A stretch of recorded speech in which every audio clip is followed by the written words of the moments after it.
சிவன் சுவாமியின் கல்யாண கதை. பார்வதி தேவி சிவபெருமானைத்தான் கல்யாணம் பண்ணிக்கணும்னு ரொம்ப உறுதியாக இருக்காங்க. அதுக்காக காற்று மழை வெயில்னு எதையும் பார்க்காம காட்டில் உட்கார்ந்து பயங்கரமான தவம் இருக்காங்க. அவங்களோட பக்தியையும் உண்மையான அன்பையும் சோதிக்கிறதுக்காக சிவன் ஒரு சின்ன திருவிளையாடல் பண்ணலாம்னு நினைக்கிறாரு.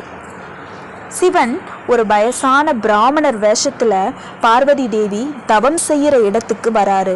அங்க வந்து பார்வதி கிட்ட, நீ ஏமா இவ்வளவு அழகான பொண்ணா இருக்க? போய் போய் இந்த சுடுகாட்டுல சாம்பலை பூசிக்கிட்டு கழுத்துல பாம்பை சுத்திக்கிட்டு இருக்கிற சிவனை கல்யாணம் பண்ணணும்னு தவம் இருக்கிற? உனக்கு வேற நல்ல மாப்பிள்ளையா கிடைக்கலையா?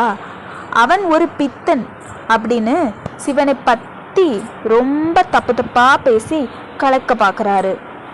வயசானவர் சொன்னதை கேட்டு பார்வதி தேவிக்கு செம்ம கோபம் வந்துடுது. என் சிவனை பற்றி தப்பாக பேச உங்களுக்கு என்ன தகுதி இருக்கு? அவரை பற்றி உங்களுக்கு ஒன்றுமே தெரியாது. நீங்கள் உடனே இங்கிருந்து கிளம்புங்க, இல்லைனா நான் இடத்தை மாற்றிடுவேன் அப்படின்னு ரொம்ப கண்டிப்பாக பேசிடுறாங்க. பார்வதியோட மாறாத அன்பையும் உறுதியையும் பார்த்து சிவன் ரொம்ப மனசுக்குள்ளேருந்து போயிடுறாரு. உடனே அந்த வயசான வேஷத்தை களைச்சிட்டு தன்னோட உண்மையான கம்பீரமான சிவரூபத்துல பார்வதிக்கு காட்சி தராரு. பார்வதி தேவி ரொம்ப சந்தோஷப்பட்டு அவரை வணங்குறாங்க.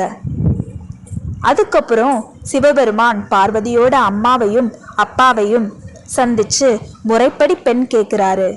கல்யாணத்துக்கு எல்லாரும் சம்மதிச்சதும் பிரம்மா, விஷ்ணு, லக்ஷ்மி, சரஸ்வதி, நந்தி தேவர்னு எல்லா தேவர்களும் ரிஷிகளும் ஒன்னா கூடுறாங்க.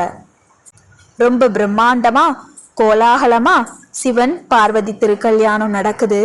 எல்லாரும் ஹரஹர மகாதேவ் சாம்ப சிவ சங்கர் அப்படின்னு கோஷம் போட்டு அவங்கள வாழ்த்துறாங்க. இதோட இந்த அழகான கல்யாண கதை முடியுது. தேங்க்யூ.